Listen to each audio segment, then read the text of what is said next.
hermano con las hormonas de los estrógenos, la progesterona, que se producen en el ovario. La inhibina, este es un compuesto que está últimamente muy estudiado, que ustedes lo van a investigar también, sobre todo en relación a la fertilidad de la mujer. Que esta es producida por las células de la granulosa, también por la placenta de la glándula pituitaria, suprime la FSH, afecta la maduración sexual y la fertilidad.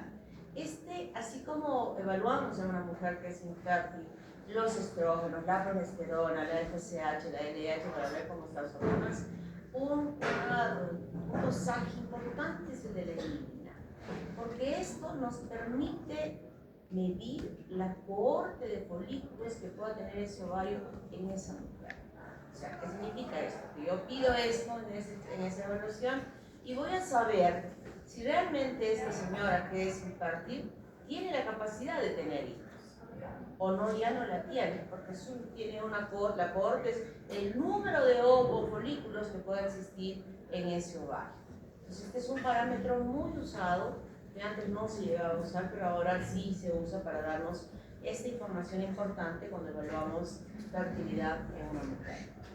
Los folículos primordiales, nacemos con ellos, nos mantenemos con ellos hasta la pubertad y están revestidos, como hemos visto en la práctica toda la semana anterior, y hemos visto los folículos primarios, que a partir de esta influencia de maduración, ese epitelio simple plano empieza a estratificarse, modificando las células estercúlicas. Mientras no haya espacio entre las células de la granulosa, por más que sean 5 o 6 capitas alrededor del ovocito, sigue llamándose primario. Pero apenas aparece un espacio, deja de llamarse primario, y se llama folículo secundario.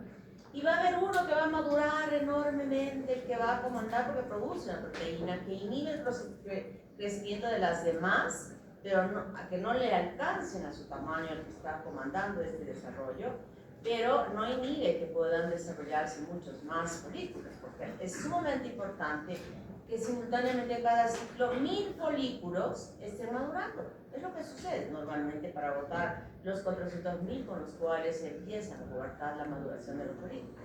Ya dije, pero la razón importante, que no basta la producción de estrógenos por parte de ese folículo único que va a expulsar el ovocito para las necesidades que tiene el organismo de la mujer. Entonces necesita que todos estos folículos que están madurando simultáneamente en diferentes tamaños, algunos primarios, algunos secundarios, más grandes, más pequeños, algunos se parecen incluso al folículo de Graf, produzcan estrógenos.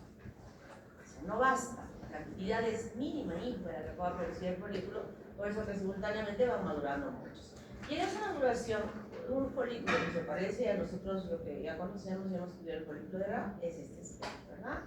Un ovocito rodeado de la zona pelúcida y a su vez rodeada de células de la granulosa que llamamos corona radial.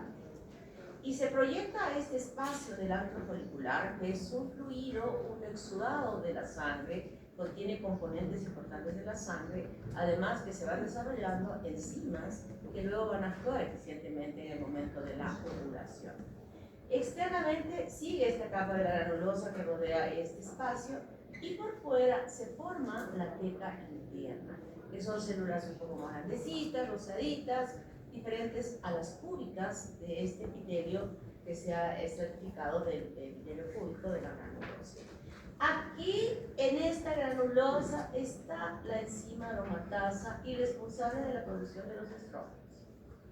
Estos producidos difunden a través de la membrana basal hacia estas células, que van a ser el almacén de la hormona, y en estas capas, entre las células de la teca interna, existe una red capilar importante a la cual va a verterse el contenido de esta hormona para que llegue a la sangre. Y externamente, la teca externa, que simplemente está constituida por fibroblastos y fibras de colágeno que delimitan el folículo. No es la teca interna la que produce los estrógenos, son las células de la granulosa. Y en conjunto todo esto se llama cúmulos o forus. Cúmulos o forus. Cuando se produce la ovulación, se expulsa todo esto. este ovocito con la zona pelúcida rodeada de esta corona radial. No solo se expulsa el ovocito rodeado solo con su membrana citoplasmática, no, se produce con todas estas células que la protegen para poder luego ser fecundada y el espermatozoide tiene que atravesar todas estas capas a una ampliación mayor. Entonces esos miles de folículos, mil folículos que han empezado a madurar en diferentes estadios. Puede ser que uno empiece el día, si somos un ciclo de 28 días, el día 14 va a ser la ovulación, ¿verdad? 14 días antes de la siguiente ovulación. Entonces puede ser que en esos 14 días unos maduren como el folículo de Graf, asumamos, desde el día 1. Luego el día 2, luego el día 3 unos 100, el día 4 unos 100 y así sucesivamente. Incluso el día 13, antes de la ovulación, puede alguien empezar a madurar. Cambió su epitelio plano a ser solo una capita de cúbicas. Sigue siendo primario, ¿verdad? Entonces van a ver diferentes tamaños de folículos que habían iniciado la maduración hasta que se produce la ovulación. Todos esos, que calculamos 1000, 400.000, entre 40 años, que pueden haberse producido 400 óvulos, estamos calculando que por mes se pierden 1000 folículos. Todos esos se van a convertir en folículos atrésicos. Atrésicos, miren, con una sola capita de células púricas. Este ya un folículo que parecía un hemo de Graf se convirtió en folículo atrésico. Lo importante es que recuerden esto, que si un folículo, como por ejemplo este, que ya inició el proceso de maduración, que ya tiene una capita de células, esta también se va a eliminar. Va a haber apoptosis y se va a eliminar. O sea, no porque quedó con una capita o con dos, te va a pensar de que en el siguiente ciclo va a seguir madurando, va a continuar su maduración. No. Todos los que hayan cambiado a ser púricos se convierten en folículos atrésicos. Por eso es que perdemos de 400.000, hemos eliminado normalmente 400 a lo largo de la vida hasta los 50 años, y ya llegamos a los 50 sin tener folículos. ¿Está claro? Y luego que se ha producido la ovulación, ese folículo de Graf se convierte en el cuerpo amarillo o cuerpo lúteo, que también se llama. Es reemplazado por estas células luteínicas enormes, grandes, que también han visto ustedes en la práctica, que esta vez no la vamos a ver, pero sí la vieron en histología. Y si es que, miren cómo son, se vuelven bien grandes las productoras ahora de progesterona, muy grandes. Y si es que no ha habido la detección de las gonadotrofinas que se producen cuando hay gestación por la glándula hipófisis, aquí la glándula hipófisis, esta mujer no está embarazada, no hay producto que esté desarrollándose dentro de ella. Entonces, ¿qué sucede con las hormonas? Van a caer. No va a haber estrógeno, ni progesterona, ni FSH, ni LH. Y ese cuerpo amarillo, terminando ya el ciclo menstrual, se va a convertir en cuerpo albicans. Como cuerpo albicans desaparece completamente. En cambio, los folículos atrésicos dejan como un empedrado de células muy bonitas que se ubican, ustedes han podido ver en el microscopio, que se ubican entre folículos, que están todavía para madurar, pero ellos forman este tapizaje del tejido del ovario. Entonces, si es que hay gestación, ese folículo de Graf que se había convertido en cuerpo amarillo, que ocupaba tal vez un cuarto, un pedazo chico de la glándula del ovario, ahora se agranda, ocupa casi las 2/3 partes del ovario, crece ese cuerpo amarillo hasta el tercer mes de desarrollo, que asume la responsabilidad de la producción de las hormonas que sostengan, que mantengan ese producto dentro del útero de la mujer. Pero si no, se convierte en cuerpo albicans. La trompa con sus diferentes porciones, esto ya se los ha explicado también semana pasada en la práctica, ¿no? Aquí que reconocemos en esta 3 tipos de células: secretoras, las ciliadas y las células indiferenciadas, que son las que se van a diferenciar, o ciliadas o secretoras, dependiendo del ciclo menstrual, dependiendo si está gestando, si está en esa primera semana de gestación. Todo esto se modifica hormonalmente, esa diferenciación y el funcionamiento de estas células. Lo importante aquí es que hay que recordar y haber visto ustedes en las láminas que rodeando a esta trompa hay una gran red vascular.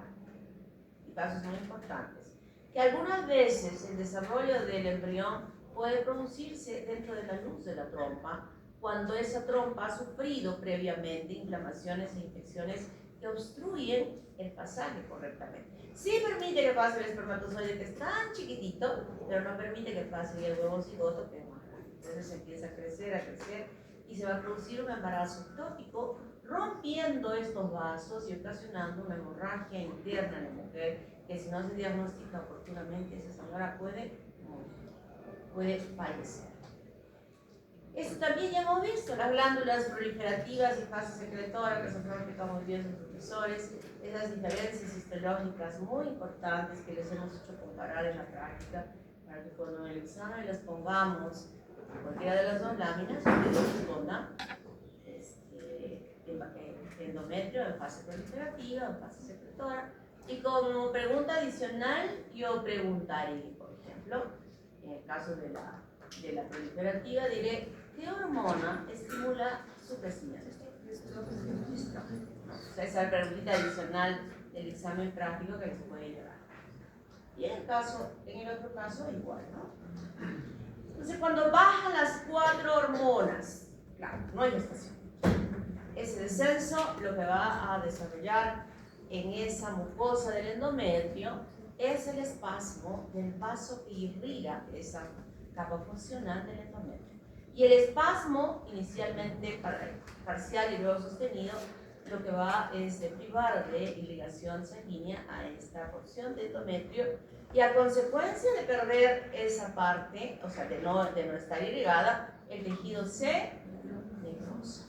Y el resultado es justamente la menstruación con la eliminación de la capa funcional. Entonces siempre yo en este momento recuerdo allá arriba. Digo, ¿por qué ese descenso hormonal que yo puedo detectar aquí, sacándole sangre a la señorita, y veo que sus valores están súper bajos, bajísimos? ¿Por qué solo selectivamente esas arterias espiraladas son las que sufren este espasmo? ¿Por qué? ¿Por qué no las arterias que irrigan la capa basal de ese mismo endometrio, que luego va a permitir esa irrigación, el desarrollo nuevo de una capa proliferativa? ¿Verdad? ¿Por qué no la arteria renal? ¿Por qué no el cerebral anterior? ¿Por qué no los capilares o los vasos que irrigan el corazón? Porque solo a nivel del endometrio ese descenso hormonal hace esto. Podría ser en cualquier lado, porque no es una sangre que solo esté allí, o sea, la situación se esté produciendo ahí, ese descenso hormonal, porque he rozado aquí en la sangre. Si doso aquí sacando sangre de esta, ¿de qué vena sacó? ¿De qué? Muy bien. Si no hay mediana buena clara, voy para acá. ¿Cómo se llama esta?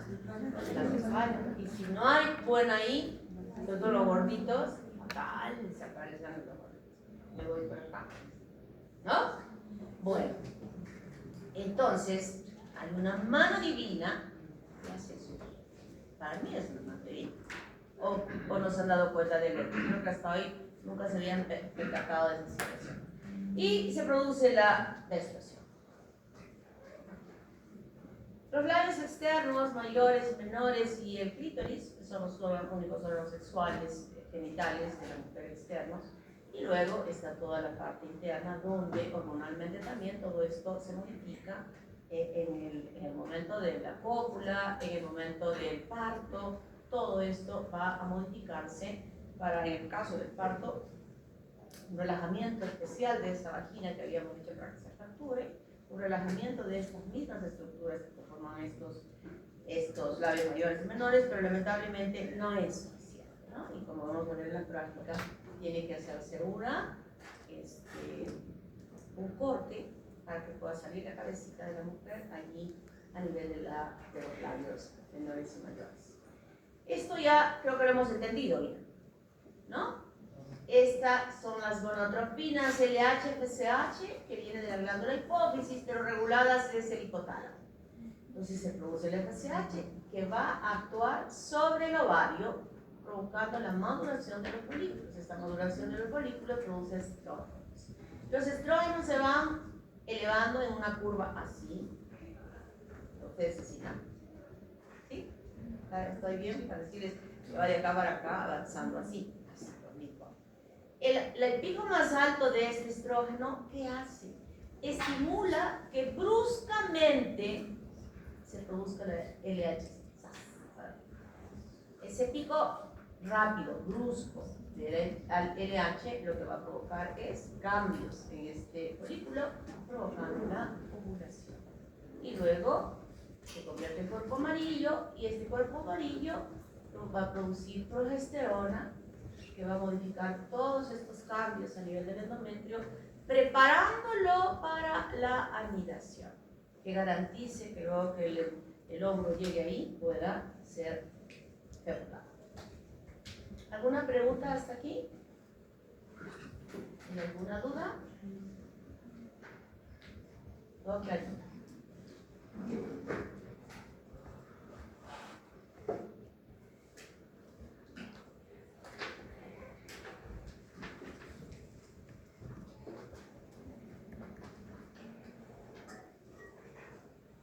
Ahora vamos a repasar esto. ¿Perdón? La asistencia que está funcionando no se puede marcar. Tú no vas a marcar. Yo soy la que va a marcar. Si tú vas a marcar de tu cama bien echado durmiendo sin estar presente aquí. Y les hago marcar a ustedes. ¿Sí? Cumplo 33 años acá en la universidad. Y la experiencia me dice, no confíes en los alumnos. Lamentablemente, perdí la confianza a lo largo de los años. Yo te voy a llamar ahorita, como un descansito, a media clase voy a llamar la asistencia. Así, en 1 minuto, en 2, todos. Entonces la gametogénesis es, mire que ha hecho mi BC, bebé, B. Yo tengo mi listita, pero después que termine la clase voy a decir, venga, porque si llamo uno por uno, si me contestan, ya. Y otra cosa, yo pregunto y 1, 2, 3 me contestan. Si alguien me contesta después de tiempo, ya plagió con su celular, ya no creo. Pregunto, ¿qué es la gametogénesis? Es el desarrollo y la maduración de las células germinativas, en este caso tenemos ovogones y espermatozoides. Muy bien. En ese caso, tenemos 2 células que van a madurar, ¿verdad? Y la primera que vamos a ver es la espermatogénesis, que es la formación desde una célula redonda, que es la espermátide, hasta que pueda formarse el espermatozoide. ¿Cuáles son las fases? Esa mano de la segunda niña se levantó. La espermacitogénesis, la meiosis y la espermiogénesis. A ver, ¿cómo se llama la primera? Espermacitogénesis. Espermatocitogénesis. Espermatocitogénesis. Meiosis y Espermiogénesis. espermiogénesis. ¿Qué es la espermatocitogénesis? Tú, niña. Es una secuencia sucesiva de divisiones mitóticas que va a convertir el espermatogonio en espermatocito primario. Hasta espermatocito primario, ¿verdad? Son divisiones que se van a producir hasta formar el espermatocito primario. Meiosis. Detrás. Es la división donde se va a dar la meiosis 1 y la meiosis 2. La meiosis 1 va a ser la reduccional y la meiosis 2 ecuacional. Esto se va a dar desde el espermatocito primario, que es diploide, hasta el espermatocito secundario, donde va a ser haploide. ¿Qué significa eso? ¿Cuántos cromosomas? De 46 cromosomas a 23 cromosomas. ¿Ya? Y luego vamos a ver el espermato. ¿Cuántos cromosomas? También 23 cromosomas. 23 cromosomas. Debería llamarse meiosis mitosis, ¿no? Porque si es meiosis sabemos que se divide, pero en este caso no. Y la tercera, a ver niña, Es la esto transformación. es por velocidad de que yo vea, Transformación que pasa de espermátide a espermatozoide. ¿Ah? ¿Y cómo son esas fases? Hasta ahí nomás recordaste, ya no recordaste más. Muy bien, efectivamente eso es lo que sucede y sucede aquí. El varón nace con espermatogonias. Nace con espermatogonias y a lo largo de su vida puede tener esta capacidad como yo dije en una de las clases anterior, que a lo largo de la vida son millones que se depositan en ese semen, millones, pero progresivamente con la edad ya va disminuyendo. Pero aún así pueden los varones tener la capacidad de fecundar un ovocito, a pesar de que sean mayores. Entonces esto se produce aquí, en este tubo seminífero. Aquí sí con esto que está en PDF, no tengo puntero, ¿no? No tengo puntero. ¿O sí? No lo puedo usar como puntero. ¿Este? No, este es este. O manito. Ya, manito. Entonces aquí es que se producen los espermatozoides, como habíamos estudiado, por influjos hormonales importantes. ¿Quién inicia? La FSH. La FSH. Es el que prende el chip de la llavecita para abrirse. ¿Y quién continúa? La testosterona. La testosterona. O sea, uno enciende y la testosterona es la que va a hacer que las célulitas empiecen a multiplicarse y obviamente diferenciarse en toda esta maduración desde espermatogonia hasta espermatozoide, ¿no? Eso es lo que sucede. Ya habíamos estudiado cómo era ese ciclo hormonal en el varón y repetimos lo que decíamos: espermatocitogénesis, hay 7 divisiones que van a dar lugar a un espermatocito primario, y la meiosis 1 reduccional y la meiosis 2 ecuacional, y la espermiogénesis, la transformación de estas células de las espermátides en espermatozoides. Y aquí podemos observar ya algo que también lo han estudiado durante todo un curso en el primer semestre, donde cuando se hace la división segunda para formar la espermátides, segunda meiosis, cada una de ellas lleva el cromosoma, son 2 cromosomas sacariados, ¿verdad? 2X o XY. Entonces, uno queda en un espermatozoide y el otro queda en el otro espermatozoide. La mujer tiene XX, si se unen este X y este X con el de la mujer, van a salir con el que esté llevando a la mujer siempre. Pero si es estos 2 Ys, independientemente, claro está, cuando se una con el cromosoma de la mujer, dará lugar a la formación de un varón. Entonces, esa es la diferencia importante que conduce aquí. Genéticamente, para nosotros solo existe varón y mujer, nada más. Yo no estoy de acuerdo en estos campeonatos que esa nadadora varón nadaba como mujer. Jamás nosotras las mujeres, así, bueno, sería una superpoderosa que hace mucho ejercicio y todo lo demás, que tenga la fuerza para poder vencer a un varón, ¿verdad? Y cuando a veces hacen esas peleas ni siquiera es fuerza, sino es técnica para poder vencer a una mujer o un varón en esas peleas marciales, de artes marciales. Pero fuerza es imposible. El varón genéticamente tiene otro tipo de constitución corporal, ósea y muscular. O sea, por más que hagamos todos nuestros esfuerzos, nunca vamos a poder compararnos a un varón en fuerza de cuerpo, ¿no? Entonces o esa chica, no me acuerdo cómo se llamaba, ¿se acuerdan? Una boxeadora que hubo un campeonato que rompió la nariz a otra y era transgénero. Entonces, no puede ser. Y nosotros solo reconocemos científicamente, existe genéticamente esta característica. Lo mismo, para que refuercen, esto me ha hecho un curso, yo no voy a... Yo voy a tomar examen, sí, pero ustedes ya esto lo han llevado, no se repetir, no. Lo que sí dejo esta diapositiva para que ustedes se den cuenta que cuando se produce una división, bien, se van dividiendo, como que hay todavía algunas uniones entre las células de componentes de sus citoplasmas, como agarraditos de la mano, y que es favorecida también por su permanencia dentro de la célula receptora. Y cuando se produce la espermiación, se liberan ahora sí los espermatozoides en forma individual. ¿Qué era la espermiación? La contracción de las células mioepiteliales en la periferia del tubo seminífero exprime al tubo para que libere los espermatozoides y exprime no solo para la liberación, ojo, sino también para que salga un fluido en el cual los espermatozoides van a poder ser desplazados.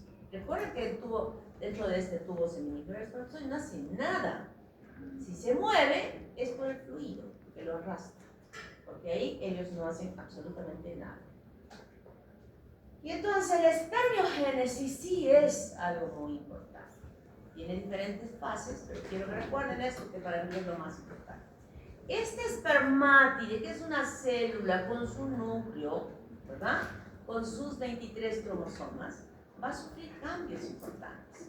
Uno de los cambios importantes es que el aparato de Golgi que ustedes han conocido, que es como unas cisternas que están puestas unas sobre otras, van a permitir la confluencia de las membranas, se van a unir las membranas y van a ser solo como una gran vesícula que está en el citoplasma de la célula. Esta gran vesícula se va a ir acomodando para luego, es como un globo que no está lleno de agua y lo podemos acomodar, ¿verdad? Se va acomodando, adquiriendo esta forma. Va a ser quien forme el acrosoma. Y ese núcleo que está alojando 23 cromosomas empieza a compactarse. Apretarse. Los cromosomas están súper apiñados y van a formar el núcleo o la cabeza de ese espermatozoide. Y sobre él se va a colocar esta vesícula, si este es el núcleo, que va a ir hasta la parte ecuatorial de ese núcleo. O sea, le va a cubrir de aquí para acá. Esta parte de aquí, ¿no? Esta vesícula tiene una membrana externa que va a estar en contacto con la membrana citoplasmática. Estoy diciendo que todo esto está sucediendo dentro de la célula. Significa que hay un límite externo, que es la membrana citoplasmática. Entonces, esta membrana citoplasmática va a estar en contacto con la membrana externa de este acrosoma, de la vesícula del acrosoma. Y la capita interna, o sea, esta parte de aquí, va a estar en contacto con la membrana nuclear de esa célula. ¿Hasta acá vamos bien? ¿Sí? Este proceso se está desarrollando, pero además, en esta fase de transformación, suceden situaciones sumamente importantes para ese espermatozoide. Y es que se activa tremendamente el metabolismo de esas células con el propósito de poder sintetizar cantidades enormes e importantes de enzimas que se van a meter dentro de esa vesícula. Enzimas que van a ser utilizadas por el espermatozoide cuando llegue el momento de la fecundación. Porque luego que ya se ha hecho esta actividad, la maquinaria ha funcionado tremendamente para formar todas estas proteínas, que son las enzimas que se van a alojar dentro de esta vesícula. Todas las mitocondrias que han participado, recuerdan que se necesita energía para que actúen las enzimas, ¿no? ¿O no? ¿Cómo es? ¿Se acuerdan algo de bioquímica o no se acuerdan de bioquímica? Necesitaban, ¿verdad? Luego que se agotó, ya se preparó todo y se colocó allí. Ahora todas las mitocondrias empiezan a desplazarse para ubicarse hasta la cabecita del espermatozoide y empiezan a colocarse aquí, tachonando, empujando como 800.000 carritos que están acomodándose pegaditos unos a otros en toda esta parte de la pieza intermedia, que así se llama en la estructura de la formación del espermatozoide. Y por el otro lado del núcleo, los centriolos de esa célula se han desplazado.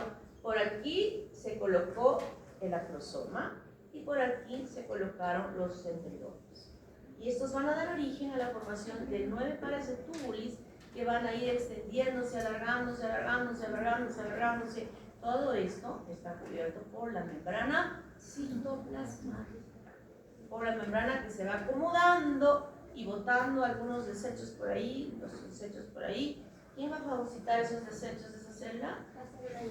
Las células de Sartori, ¿no? Y se van formando de esa manera. Entonces nosotros tenemos aquí la espermátide, miren cómo se va acomodando, aquí está la vesícula, el núcleo, y los centriolos ya están formando la colita, ya se van ajustando, las mitocondrias aquí deben estar trabajando durísimo para la preparación de esas enzimas. Se va comprimiendo más, miren cómo se va comprimiendo, las mitocondrias ya van desplazándose aquí, pero siempre cubiertas por la membrana citoplasmática, para que finalmente las mitocondrias se ubiquen aquí.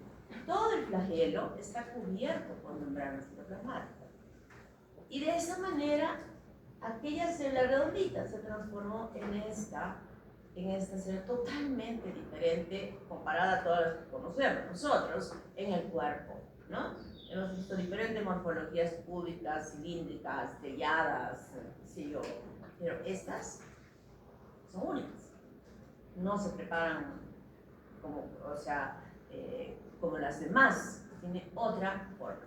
Entonces, durante esta formación, que hemos dicho que es en el tubo seminífero, ya se formó el espermatozoide, está perfectamente bien formado ahí, con todo lo que va a necesitar. Y así es eliminado la luz, y desde ese momento esa célula tendrá la capacidad de producir alguna enzima más. El espermatozoide, cuando pasa por el epidídimo, estará produciendo algo más. Ya es una célula totalmente nada metabólica, perdió su metabolismo. Ahora es una célula totalmente pasiva, que va a necesitar lo que le hagan los demás. Y va a ser pasiva hasta que llegue a la vagina de la mujer. Y hemos dicho cómo pasa desde la cola del epidídimo, es impulsada hasta que es depositada en la vagina. Hasta ahí no hacía nada, bueno, en el epidídimo ya hemos dicho que sí hacía, ¿no? Estaba ahí haciendo sus ejercicios, preparándose, haciendo sus carreras, pero nada más, metabólicamente cero. Y de esa manera se formó el espermatozoide. Recuerden de esta vesícula, que vamos a tocar ahorita cuando hablemos de la fecundación. Entonces, en los mamíferos, son muchos mamíferos, estos en general, se produce, mire, toda la cantidad de enzimas. Nosotros usamos muchas de ellas, pero las más importantes que quiero que recuerden son la hialuronidasa y la proteína. Se suman a ellas otras, no quiero que se mueran tratando de defenderse todo, ¿no? Solo las más importantes. La oogénesis. A diferencia del varón, las mujeres no nacemos con ovogonias. Las ovogonias se dividieron a ser ovocitos primarios hasta el 8º mes de desarrollo de esa niña en el útero de su madre. Hasta esa época, en el desarrollo interno del aparato genital femenino, específicamente de la gónada, sí hubieron ovogonias, pero estas se dividieron a ser ovocitos primarios. Entonces, cuando nacemos con millones de folículos que alojan ovocitos primarios, pero a lo largo desde que nacemos hasta la pubertad ya nos quedamos solo con 400.000 aproximadamente, ¿no? Entonces, todo ese lapso de tiempo, miren, 8 meses. O sea, todavía hay un mes que esa niña está en el útero de su madre. 10 años fuera. 20, 30, 40, si es que es una mujer que nunca ha tenido hijos y todavía está en los 40 sigue menstruando, 45 sigue menstruando, ese ovocito que ya está como ovocito, ya es otro tipo de célula, puede recibir injurias del entorno que pueden estar afectando su integridad. Entonces, cuando una mujer, cuanto más mayor se embaraza, al riesgo mayor de enfermedades genéticas que pueda desarrollar por esa injuria sostenida que tenemos en el ambiente. Alcohol, cigarro, humo, comidas tóxicas, enlatados, jamones. Bueno, en realidad, ¿qué podemos decir de que no estemos injuriados todos en este planeta? Queremos comprar verduras orgánicas y las verduras orgánicas no son orgánicas, nos hacen creer que son orgánicas. Hacemos un estudio de las lechugas orgánicas que supuestamente están con agua limpia, ¿no? Cultivadas, encontramos 800.000 bacterias de las patógenas que solo se encuentran aquellas que están irrigadas con aguas servidas. O sea que ya podemos confiar en lo que nos vende el mercado, el supermercado, que todavía esa lechuga yo la podía comprar un sol en el mercado, 2 soles, y ahí me cobran 5 soles. Hasta ahí se ve la corrupción. ¿no? No podemos confiar, no podemos creer. Entonces, esa injuria es mala para nuestros óvulos, ovocitos, para nuestras mujeres. Cuando llegamos a la pubertad, inicia el proceso de la maduración. Ese ovocito primario empieza a madurar. Empiezan a formar la primera división meiótica, desarrollando un ovocito normal, bien, y un cuerpo polar.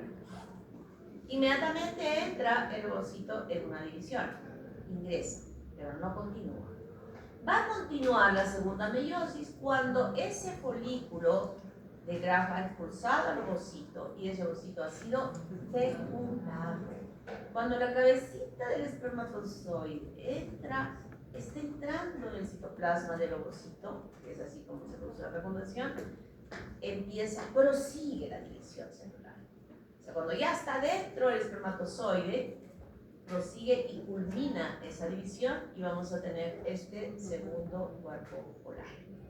Se completa la segunda división meiótica siempre y cuando haya habido fecundación de ese ovocito. El cuerpo polar se va a dividir y incluso acá. ¿Sirve para poder desarrollar un producto normal? No. Sí sirve para poder ocasionar gestaciones normales, por ejemplo, como la mola. Lean mola, lean poliocarcinoma, que está en su libro, porque puedo preguntarles en el examen. ¿Ok? Poliocarcinoma es uno de los cánceres que se produce en una mujer y se puede producir luego de un embarazo o luego de un parto o luego de un aborto, que se puede producir esto. Es un cáncer muy letal para las mujeres, una evolución totalmente terrible. La meiosis es igual a repetir. Son los campos en esto, ¿no? Entonces, la doctora Dita estoy segura que les ha explicado al revés y al derecho. Las probabilidades de falta de disyunción, igual que va a traducir genéticamente que esté anormal. Y eso es lo que sucede. No todas las divisiones son normales. Y en relación a esta unión de células pueden suceder anormalidades. Y se ha podido determinar que el 50% de las gestaciones que las mujeres en vida sexual activa puedan tener son eliminadas por detectar que hay estas alteraciones genéticas en las mujeres, incluso en la primera semana de desarrollo. Y su menstruación a estas mujeres les llega normalmente y ni siquiera supieron que estuvieron embarazadas. 50%. 50%. Que es...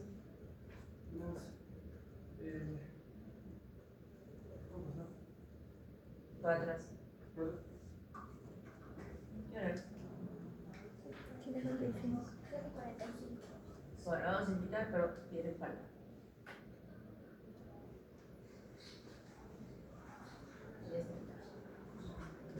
Bueno, entonces, lamentablemente esto no es absoluto, porque podemos ver nacimientos de niños con malformaciones, ¿no? Pero en la mayoría de los casos la naturaleza va seleccionando las progenies. Algo que sucede, pues no vemos malformaciones en los animales, pero así, diríamos, con frecuencia. Los animalitos destruyen a sus hijitos que nazcan con alguna alteración, los matan, se los comen. Claro, imagínense nosotros comiéndonos a nuestros animales. Pero es así. Ellos no permiten que sus hijos anormales prosigan viviendo. Los aíslan. A ver, se vi una película de era un animalito no era león, o era león, no me acuerdo qué era, pero era de otro color. Solo era de otro color. Y lo botó. Tuvieron que rescatarlo, criarlo, era blanco, era albino. Para esa madre, no recuerdo si era león o ¿cuál es el otro animal? Tigre. Para ella era normal tener un hijo así blanco. ¿Qué es esto? Dios mío, fuera. ¿No? Pero ellos los destruyen, miren. O sea, los dejaron ahí para que se mueran solitos, si es que eso no se los comen, pero en este caso lo lograron ver y lo rescataron. Este chico no era de medicina.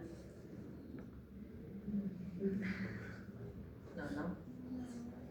Parece que escuchó algo de Dios mío, ¿qué es esto? Ha dicho el pobre. Se espantó. Ay, chicos, más despistados son. Debe ser de primero, ¿no? Bueno. Debe ser de primero. Así yo, ni se rían porque estaban ustedes igualitos que ¿o no? Los primeros días están así. Yo ya le he preguntado, ¿eres de acá? ¿No? Pero tan grandazo que me voy a dar, ¿qué le voy a contar? Pues sí. Entonces, este es el último, donde nosotros vamos a tener todo a estudiar cómo sucede todo el proceso. Primero aquí, depositado el semen, con el aporte de la vesícula seminal y de la próstata. Primer paso, coagulación. Se deposita el semen y se coagula con la participación de estos compuestos. Luego que se coagula, se licúa. Esta coagulación es importante porque cuando ustedes me digan en su seminario, en su investigación formativa, el esperma, o sea, el espermatograma, me van a decir en cuánto tiempo es que se produce la coagulación luego que se ha eliminado. ¿Cuánto tiempo ha durado el coágulo, o sea, así como coágulo, como gelatina, y después de cuánto tiempo se ha licuado, se ha vuelto agua? Eso lo hacemos en el laboratorio. Le pedimos al Señor que usualmente es lo que se hace todo, siempre la mujer le hacen todos los exámenes y todo está normal y después van al varón. Porque el varón siempre se quiere el macho, ¿no? El que no tiene ningún problema. Si yo he dicho, no, empecemos con el varón a hacer los estudios. Porque en él va a ser simple, sencillo. Le invitamos a este señor que tenga una abstinencia de 4 o de 3, 4 o 5 días. Y luego viene el laboratorio, le damos una revista de Playboy y le damos un frasco estéril y luego le decimos apenas se eyacule, nos trae. Inmediatamente nos trae. Y empezamos a medir.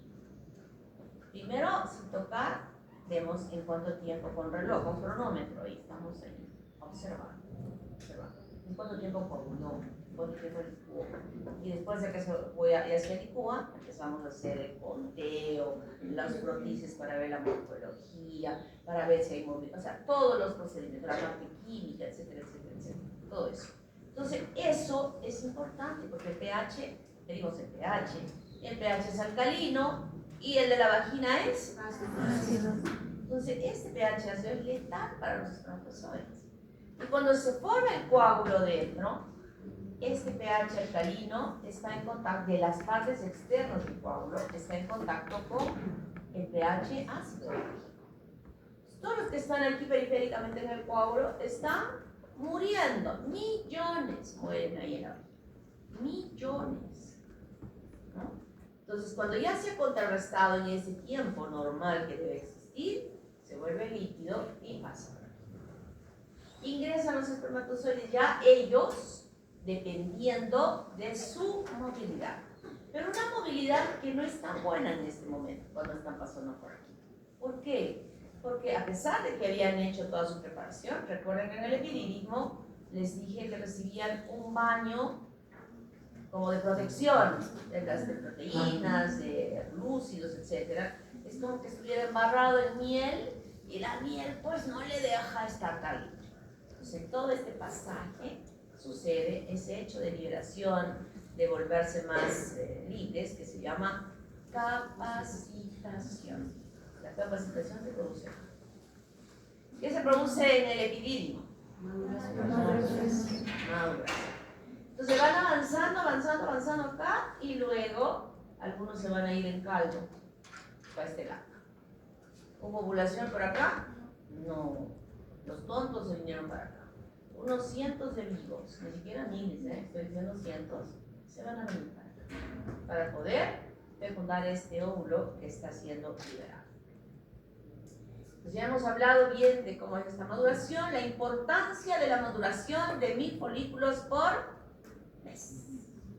¿Cuál era la importancia? El estrógeno, producción de estrógeno. Producción de estrógeno, muy bien. Alcanzar un valor que se mide en picogramos, nanogramos. Piconano.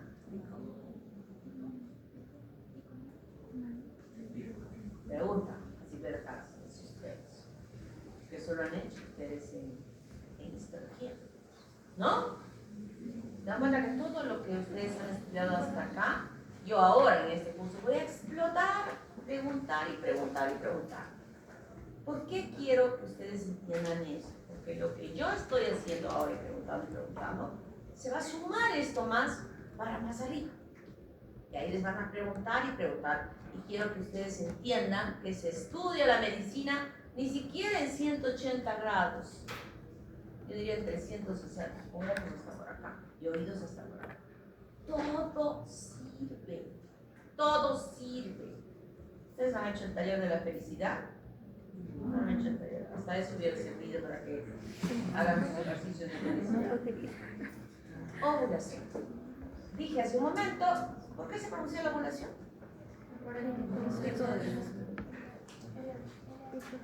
Elevación de la LH, ¿verdad?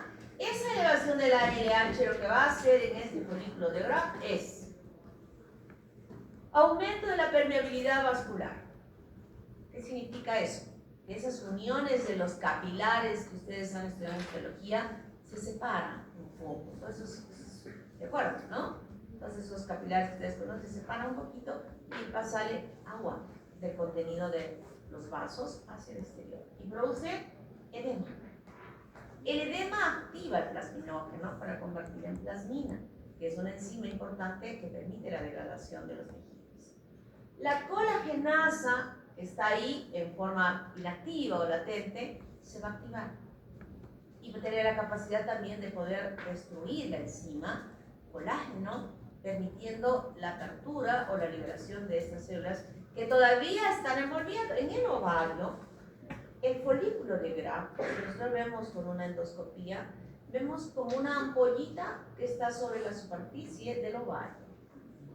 Es como una ampollita, pero esta ampollita no está directamente solo puesta con una capita, sino está protegida por células de la granulosa.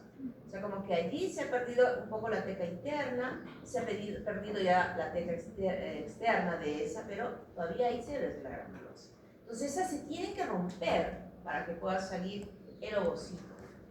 Todo esto y la presión del líquido que está acumulando, y he dicho que es un exudado de la sangre, con hormonas, con nutrientes, etcétera, porque aquí están siendo nutridas justamente de este espacio a esta celulita que está aquí el ovocito, rodeada de la corona radiante y la zona pelúcida. Entonces todo eso va a hacer de que aquella capita externa se rompa. Y en la ruptura de esas capitas que estaban ahí en esa ampollita, se expulsa al ovocito rodeado de la zona pelúcida y de la corona radiante o radiada, que es todo esto que sale aquí.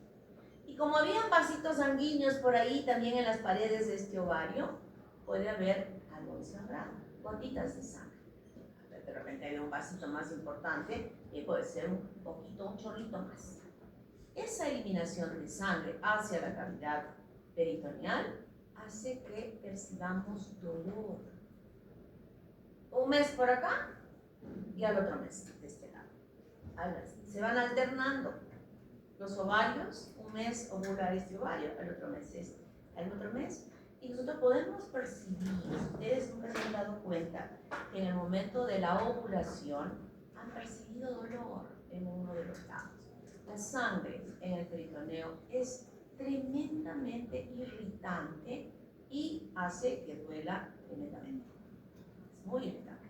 Por eso es que muchas mujeres se dan cuenta, cuando ya se les enseña para que puedan detectar, que en qué ovario ovula, o si ha ovulado, con ese dolorcito que puede haber percibido.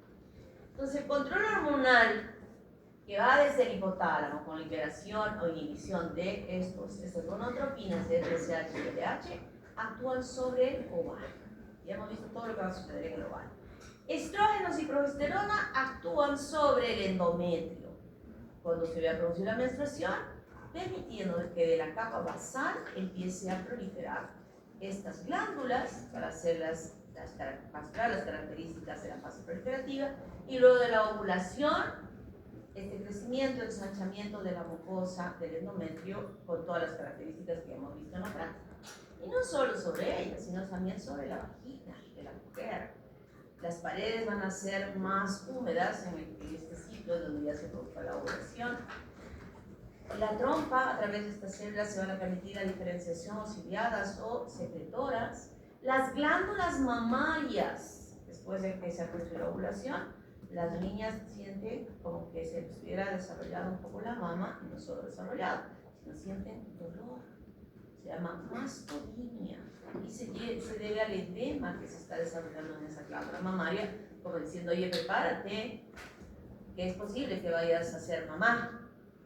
Bien, ¿desde qué momento ya, paralelamente a la producción de progesterona, que está preparando ese endometrio para la anidación, igual la glándula mamaria? Y de pronto 2 o 3 días antes de la menstruación, antes de que haya el flujo de sangre, esas mamas que estaban así duras, dolorosas, se aplanaron, se aplanaron, ¿no? Pero ya no están tan turgentes y ya no tienen dolor. Eso traduce que va a llegar la menstruación. Es otro signo importante que uno puede percibir que va a llegar la menstruación. Y el que se crezcan y que estén duras también es otro signo importante. Óvulo. Estoy ahí en un pueblo alejado donde es imposible tomar valores de hormonas. Imposible. Y al laboratorio que me dosen, ¿cuánto de estrógenos? Si ustedes si alguna vez han tomado o visto un estudio, dice ahí proliferativa. Primero ponen edad, proliferativa, secretora, menopáusica, etcétera, etcétera, etcétera, y salen diferentes valores de estas 4 hormonas. Diferentes, dentro de lo que es normal. Eso no se va a hacer en el cuerpo, ¿no? ¿Qué elementos podemos nosotros tener para saber que una mujer ovuló? Allí. Están ahí haciendo su serum y hay una mujer que les dice, ay doctorita, quiero tener hijitos y no puedo tener hijitos. Temperatura, muy bien. La consistencia del moco es diferente. La consistencia del moco puede ser, muy bien. También lo que mencionaba de las manos. Las mamas puede ser. ¿Qué más puede ser? Que es ¿Qué? el dolor durante la ovulación es mitral. Sí, pero habría que enseñarle, ¿no? Si le duele, porque eso hay que enseñar. ¿Ustedes alguna vez se han dado cuenta que les dolía cuando han ovulado? O si les dolió ni siquiera se dieron cuenta. No le dieron importancia, ay, a lo que comí. Observe su cuerpo, que ahí se van a dar cuenta de esto, ¿no? Que es importante. Entonces hay algunos elementos que nosotros podemos saber. Entonces, en esta diapositiva, que estamos viendo un ciclo de 28 días, se va a producir la menstruación por deprivación hormonal. Aquí cayó y se exfolia la capa funcional. Queda la basal. En la basal hay vasos y hay glándulas. Y a partir de ellas empieza a desarrollarse. Les voy a explicar esto bien, escuchen bien y aprendan bien y practiquen a conocer su cuerpo. Voy a evitar que alguno abandone la carrera de medicina. ¿Cuál sería la circunstancia que abandone la carrera de medicina? Aparte de la tripa. ¿Qué? Embarazar. ¿Ya has dicho todo? Económica. ¿Ah? Económicamente. O sea, de ahí viene. ¿Qué? Falta de recursos. Ah, falta de recursos económicos. Sí, también. Sí, a mí me da mucha pena. Hay una chica que me escribió y me dijo, había ingresado al primer puesto en uno de los para este año, y me dijo si había alguna beca. Y es, o sea, hay una calificación de extremadamente pobre y no sé qué, hay una calificación del gobierno, me envió. Le digo, pues se puede dar beca, pero tiene que estar 1 año aquí. Después del 2.º año recién pueden solicitar una beca, fundamentando. Ella, por ejemplo, con el certificado, de hecho que podía hacerse, ¿no? Y como yo conozco lo de Pronavec, porque yo he sido la directora de tutoría, pues dije, pero esta niña, llamé al director de Pronavec, le digo, ay, esta niña antes se ha presentado por Pronavec, buscó, no, me dice. Y yo, ella tenía buen alumno, hubiera ingresado, porque ingresó en primer lugar en uno de los generales, y con ese certificado de pobreza, hubiera entrado, pero no se presentó por ahí. Y ahí sí le pagaban todo, ¿no? Todo, hasta su titulación, su bachillerato, todo tienen esa beca. Pero me escribió y me dijo, no he podido conseguir para la matrícula, me puedo guardar mi ingreso para el próximo año. De verdad me da una pena, me da mucha pena que esta niña haya perdido. Y ustedes que tienen todo, cama caliente, comida rica, el desayuno puesto, la ropa, todo pagadita, las pensiones, ¿qué tienen que hacer? Ser gratos con sus papás. Y hay gente que no puede hacer. Hay gente que no puede hacer. Entonces, como la niña dijo, embarazo, ¿no? Yo decía a mis hijos, ¿saben qué? Hacen algo, se van. Se van. Pero mamá, se van. Verán cómo mantienen a su hijo, su hija, se van. Yo no voy a mantener. Y ahora me arrepiento de haber hecho eso, porque ni uno ni el otro se casa y no tengo nietos. Y muero por los niños. Pero bueno, es lo natural, ¿no?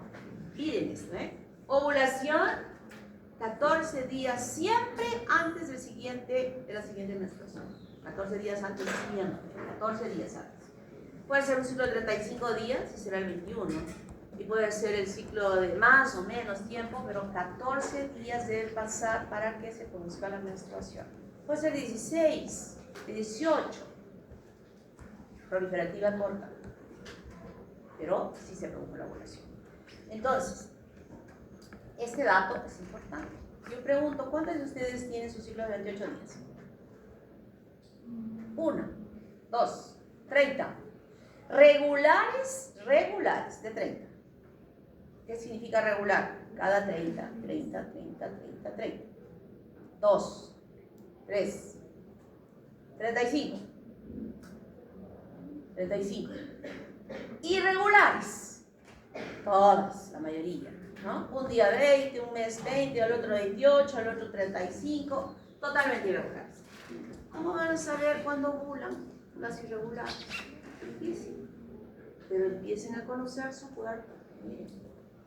Sangrado, panty liners, sangrado escaso, ya disminución casi completa, aunque la mujer siempre elimina secreciones, pero ya bajitas, ¿no? Escasas. Y de pronto aquí el día 11 o del 10 empiezan a sentir humedad en la piel. Un poquito más de humedad, se incrementa la humedad. Y el día 13 es un descenso, como que estarían menstruando. Se van al baño y dicen, pues sí, hace poquito he terminado de menstruar, como otra vez. Y van al baño a limpiarse y es como una clara de huevo que se limpia de la parte del introito vaginal. La LH, cuando se disparó, estimula que se produzca una mayor producción de estas secreciones por parte de las glándulas del útero, de endocervicales, y que son eliminadas hacia el exterior.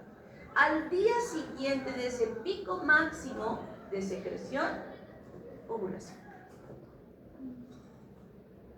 Los días, unos 2 o 3 días más, conociendo el tiempo de supervivencia. ¿Cuánto vive el espermatozoide? 72 horas. El óvulo, 24 horas, ¿no? Si ese espermatozoide puede vivir más tiempo. Si tiene por acá, puede ser que pueda esperar al óvulo, ¿no? Porque hay 72 horas. Entonces, cuando es así, preservativos por acá, bueno, primero abstinencia hasta que tengan una relación estable, porque ahora ya ni quieren casarse, estable, ¿no? Abstinencia sería lo ideal, pero preservativos antes de que apenas empiezan a sentir que está habiendo un poquito de incremento de la secreción, ya, paramos. Preferible aquí, no con preservativo. ¿Qué preservativo? El preservativo tiene 40%, 50% de seguridad para no tener hijos, por si acaso. No sirve. Entonces, abstinencia, por acá pueden usar preservativos y ya después. Ojo que no es esto para inducirles a que tengan relaciones. Estoy protegiendo de que continúen con sus estudios hasta culminar la carrera. Pero para aplicar esto, tienen que conocer su cuerpo, con un cuaderno apuntando, comparando simultáneamente con la temperatura basal. Esto del moco, del peeling, es un cuento, porque yo puedo tener más fuerza de jalar así y lo rompo, ¿no? O sea, no sirve, mejor es percibir la humedad, Y todavía cuando conozco bien mi cuerpo y sé cuándo ovulo, puedo programar a futuro, dentro de cuando termine su residencia. No, ya no voy a exigir eso, porque me estoy yo sintiendo mal de que sus mamás van a sufrir si ustedes esperan todavía terminar la residencia para tener sus hijitos. No. A la mitad de la residencia. A la mitad. Decidir qué hijo quiere, varón o mujer. ¿Cuánto vive el espermatozoide, hemos dicho? Y el óvulo. 24. El espermatozoide que lleva el sexo masculino es veloz, pero débil. Débil, como todos los varones. Ustedes se van a dar cuenta cuando veamos los fetos en la práctica y les vemos el sexo de todos esos fetitos que tenemos ahí en los frascos, todos tienen sexo masculino. Todos son sexo masculino. O sea, son débiles en su capacidad de soportar a la agresividad del entorno. Y el espermatozoide que lleva el sexo femenino es fuerte, pero lento. Pregunto, si yo quiero tener un hijo varón, ¿cuándo debo tener relaciones sexuales? El mismo día de la ovulación. Entonces, ¿cómo sé que es el mismo? Porque estoy conociendo mi cuerpo, yo ya sé cuándo ovulo, exactamente cuándo ovulo. Y luego, si es que quiero tener una hija mujer, ¿cuántos? 10 qué? ¿Cómo? 10 días. ¿Cuánto vive el espermatozoide? Un día antes, 2 días antes de la ovulación, ¿no? Porque se va a aguantar sobreviviendo para poder fecundar al óvulo. Pero, ¿cuál es la clave? ¿Cuál es la clave? Conocer su cuerpo. Ese conocer su cuerpo no es que es un mes, no es que son 2 meses, es siquiera un año de conocer. En un año vamos a observar solamente 12 ciclos menstruales. O sea, necesito años para conocer ese cuerpo bien, cómo son. Y a pesar de ello hay cambios que se deben al examen de embriología que les falta el 18 para aprobar el curso. Oh, le llegó la regla. O se les suspende la regla 3 meses. Entonces hay modificaciones que están en el ambiente, pero ¿qué es lo que prima y qué es lo que se puede establecer? ¿Está claro? Vale. Segundo hijo mío programado así. Primero nada. Falló nomás. Todavía me falló el método. Me casé antes del internado y me embaracé durante el internado. Imagínense qué desgracia. Todo el internado con panza. Así. Guardias de 24 horas. Estancia en el hospital todo el día. Salía todos los días a las 5 de la tarde, a pesar de que el día anterior había tenido guardia. ¿Ustedes creen que ahí decían, pobrecita la panzona, cómo va a estar en sala 3 horas parada? Y hoy, 6 horas. La ley dice 6 horas. El otro día un interno llamó, le pregunté 9 veces su nombre y no me quiso decir. Me reclamó que por qué en el hospital Goyeneche les estaban indicando que salgan más de esas 6 horas, que se quedasen ahí. Y que por qué esto, y que por qué aquello, y que por qué. ¿Cómo te llaman? No me quiso decir. Le dije lo que le correspondía decir. Me dijo, o sea usted, mira, ¿quieres quejarte? Quéjate a tu coordinadora ahí en el hospital y ella nos alcanzará la queja para ver qué hacemos. O sea, quejándose de que es mucho tiempo, que es mucho. A mí alguien puede venir a quejarse de mucho tiempo cuando yo he hecho el internado en las circunstancias más difíciles. Me embaracé al principio y di a luz en la última rotación. Y a la semana todavía me faltaban 3 semanas para terminar. Una semana de estar fuera, ni siquiera una semana. Y a la segunda semana yo estaba otra vez ahí, continuando con el internado. Entonces, alguien me puede decir a mí, en esas condiciones que hice el internado, que es difícil, o sea, que no se puede hacer. Todavía un hombre llamándome, quejándose y hablaba hermoso. Ya les digo desde ahora, la oportunidad que tienen, yo se lo dije, este es tu año de oportunidad que tienes para cometer errores y detrás tuyo está el residente y el asistente que son los responsables de los errores que tú cometas. Es tu última oportunidad de aprender, de adquirir destreza, porque al siguiente año te vas a ir a hacer el serum y vas a ir como médico. Y tú vas a ser responsable de todo lo que hagas. Aprovecha de estar ahí, aprovecha. Que no, que la ley dice que el artículo, yo no sé ni qué artículo, la ociosa de la hija de Alan García se quejó a su papito y su papito fue el que dio este decreto de que los internos solo trabajasen 6 horas diarias. No hacen guardia de noche. La guardia de la noche, chicos, es el libro abierto más grande que pueda existir para hacer las prácticas que ustedes pueden hacer. ¿A qué hora llegan los borrachos? ¿En la mañana?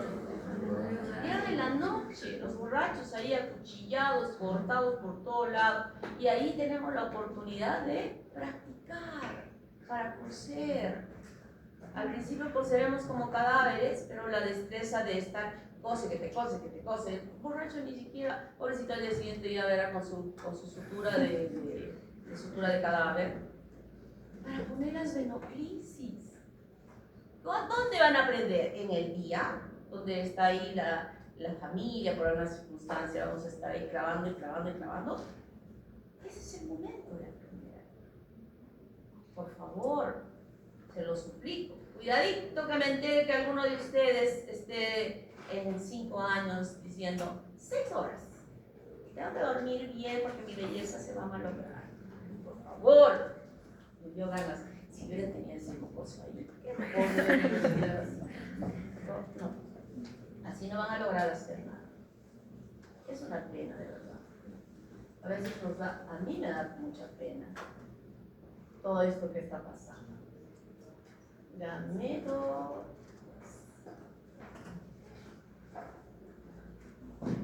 Ahora vamos a hablar de la fecundación.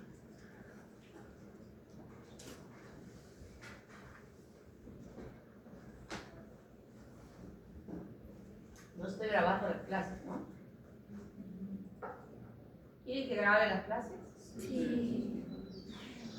Voy a preparar este fin de semana los links. Los links para grabar.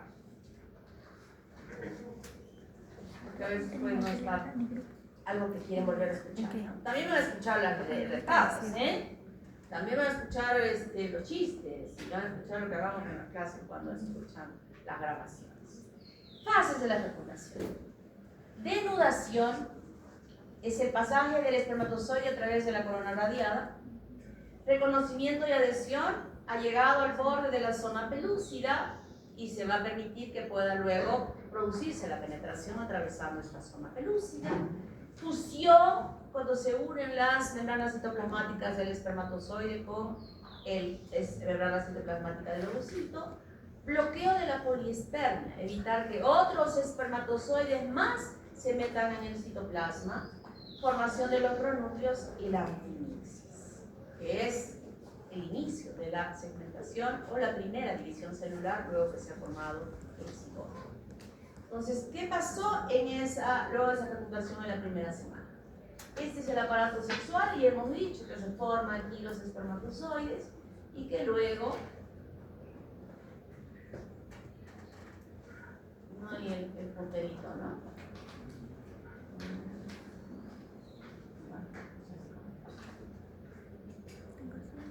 No hay puntero. Hasta el puntero. Y luego hace todo este recorrido, se suman las secreciones que hemos estudiado y sale hacia el exterior. ¿Qué sucede en el epidídimo? Masturbación. Y aquí en el aparato genital femenino, donde es depositado a nivel de la vagina, aquí en este espacio, el semen, ya hemos dicho la población y todo lo demás, ahora va a ingresar dentro el espermatozoide para poder encontrarse con el óvulo que ha sido expulsado. Ya hemos visto todo esto.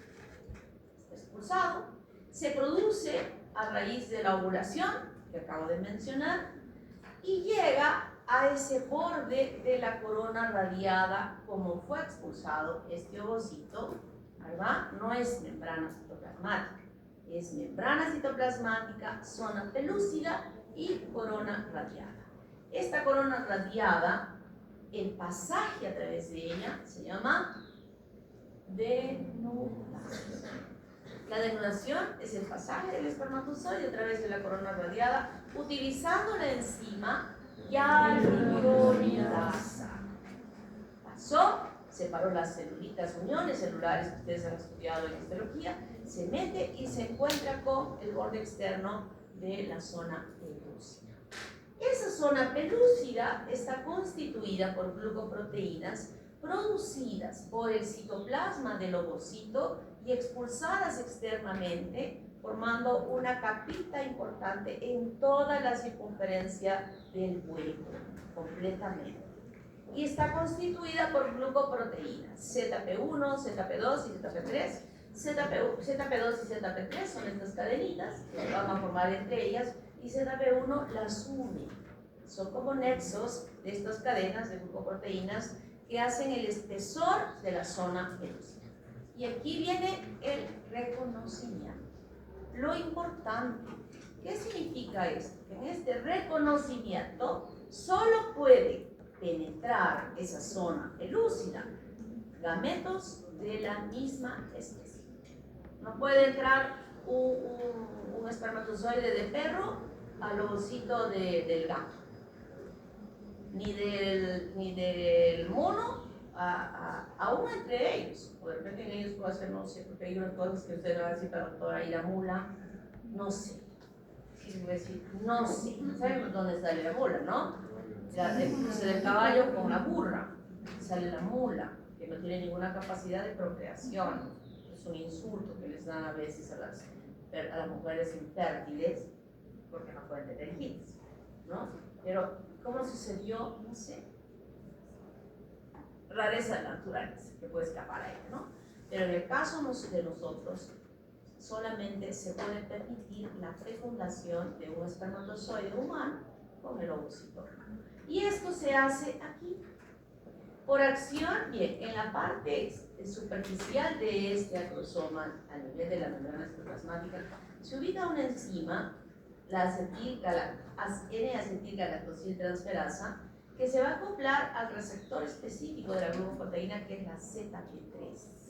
Ahí se produce el reconocimiento de esa especie con la zona pelúcida.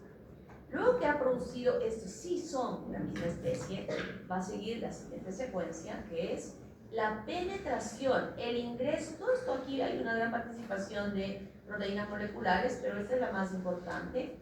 Y luego va a permitir que el espermatozoide atraviese la zona pelúcida. Y para ello utiliza otra enzima, que es la acrosina. Entonces pasó. Ya hemos visto la denudación, reconocimiento, penetración. Y en ese acrosoma, como dijimos, hay una serie de enzimas importantes que en este proceso, ya cuando está ingresando, penetrando, se produce una reacción acrosómica. ¿Qué es la reacción acrosómica? Yo había hablado de este núcleo con su vesiculita, que era el acrosoma, ¿verdad? Y hablé de una membrana externa de la vesícula que estaba en contacto con la membrana citoplasmática. ¿Se acuerdan? Y había otra interna que estaba en contacto con la membrana del núcleo. Se van a producir uniones entre la membrana citoplasmática y la membrana externa del acrosoma. Fusiones que van a percurar poros, por donde van a emerger las enzimas para poder ya empezar a actuar en estos procesos, para poder pasar en la penetración, por ejemplo, la acrosina. ¿Ok? Eso se llama reacción acrosómica. Tiene un video que lo pueden ver en su casa, pequeñito, pero también vamos a tener un video en la práctica que va a hacer la visión de todo lo demás. Entonces aquí tenemos cómo va avanzando. Miren, ¿cómo se llamaba esta fase? Estaba metiéndose en denudación. Acción de la hialuronidasa. Luego llega aquí, antes de, esta es la reacción acrosómica, miren, cómo se va perdiendo el recubrimiento. Finalmente se pierde todo, pero ¿hasta dónde? Hasta la zona ecuatorial, donde estuvo envolviendo este acrosoma. Porque por aquí atrás sigue envuelta por la membrana citoplasmática de la célula. Hasta acá. Penetra, usando ¿quién? Acrosina. Y finalmente llega al borde de la membrana citoplasmática del ovocito. Aquí hay membrana citoplasmática. Y aquí está la membrana citoplasmática. Ya no va de frente, sino el espermatozoide hace este giro como para presentar la membrana citoplasmática que todavía la cubre en este lado y que se adhiera a la membrana citoplasmática del ovocito. Se fusionan y ahora se abre un camino, segunda fase, tercera, cuarta fase, fusión. Ahora sí, el espermatozoide libremente ingresa dentro del citoplasma del ovocito. ¿Con cola o sin cola? Algunos autores dicen con cola, otros dicen sin cola. No nos importa. No nos importa porque de ese espermatozoide, en el proceso de la fecundación, solo es necesario el núcleo. Y no bien cargadito de mitocondrias. Quiero aportar con mis mitocondrias. Nada, sale acá afuera. Nada de ese espermatozoide se utiliza, excepto solo su núcleo. Nada más. ¿Está claro? Nada más. Entonces aquí tenemos ya, hemos llegado a la fusión. En el momento en que está metiéndose la cabecita, sucede algo interesante, muy importante. En toda la circunferencia del huevo, del ovocito, perdón, que está totalmente así, hay una serie de gránulos que están en la periferia. Estos gránulos son liberados hacia el exterior, fíjense, van a ser liberados hacia el exterior, modificando la estructura de la zona pelúcida. La convierten firme, dura, muy dura.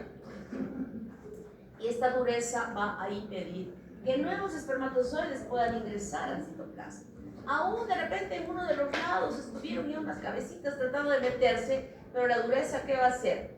Al ponerse, todavía hace un espacio entre la membrana citoplasmática y la zona pelúcida y las jala hacia el exterior, impidiendo que puedan sumarse o meterse otros espermatozoides. ¿Qué se llama esa parte? Evitar la poliespermia. Entonces, con la modificación por estos gránulos corticales, en una que se llama reacción cortical, que es la liberación de estos gránulos, se modifica la estructura de esta zona pelúcida. Y también cuando está entrando la cabecita del espermatozoide, como estamos viendo aquí, se va a continuar la segunda división meiótica. Cuando la cabecita está ingresando, hay dos situaciones interesantes. Una, la reacción cortical, y la otra, la continuación de la segunda división meiótica. Y se va ya formando correctamente y se produce la división. Ahora ya hay no un solo cuerpo polar, como estamos viendo en esta imagen, sino van a haber dos cuerpos polares fuera de la membrana citoplasmática del ovocito. Y este núcleo que estaba tan apiñado, ahora empieza a inflarse, a desenrollarse los cromosomas, los filamentos de DNA que estaban ahí apretados, se empiezan a colocar en su posición normal, adquieren la morfología normal de esos cromosomas, se forman los pronúcleos, se rompen las membranas nucleares y luego se forma un huevo cigoto y va a iniciar el proceso de la primera división que se llama amplimesis. Están ahí todos los pasos que acabamos de ver y esta división, muy importante, esta producción es acá en el tercio externo de la trompa. Y en la primera semana de desarrollo va a ser, luego que está aquí como una sola huevo o cigoto, van a iniciar el proceso de las divisiones celulares, que es el inicio de la segmentación. Primero con dos celulitas. Estas celulitas se van a llamar blastómeras. 4, 8, 16. Pero acá vean una característica interesante, que la zona pelúcida las está manteniendo exactamente igual, porque esa zona pelúcida ahora está dura, firme. Las celulitas cada vez son más pequeñas, un número mayor, pero más pequeñas. No pueden crecer grandes porque la zona pelúcida las está limitando en su crecimiento. Pero sí siguen multiplicando, pero esta multiplicación con células más pequeñas.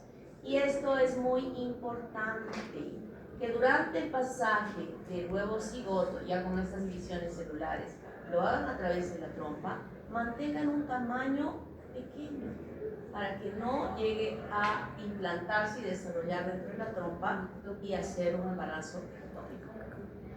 Cuando recién llega aquí, a la cavidad uterina, ya la presión es tan grande porque ya no solamente son celulitas, sino de las secreciones que están en su entorno son absorbidas hacia el interior y en consecuencia va habiendo mayor presión dentro de ella y esta mayor presión dentro de ella va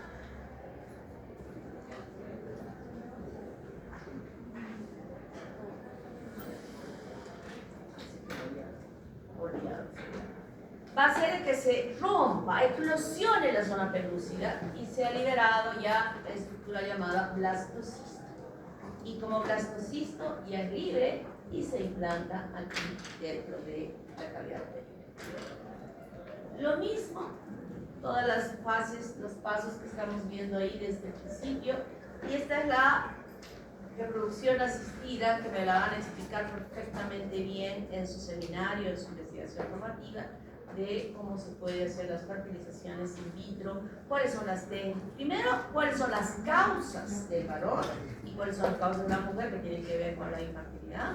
Segundo, cuáles son las técnicas de fertilización que se deben aplicar en cada una de esas causas, que se pueden aplicar en cada una de esas causas para poder resolver.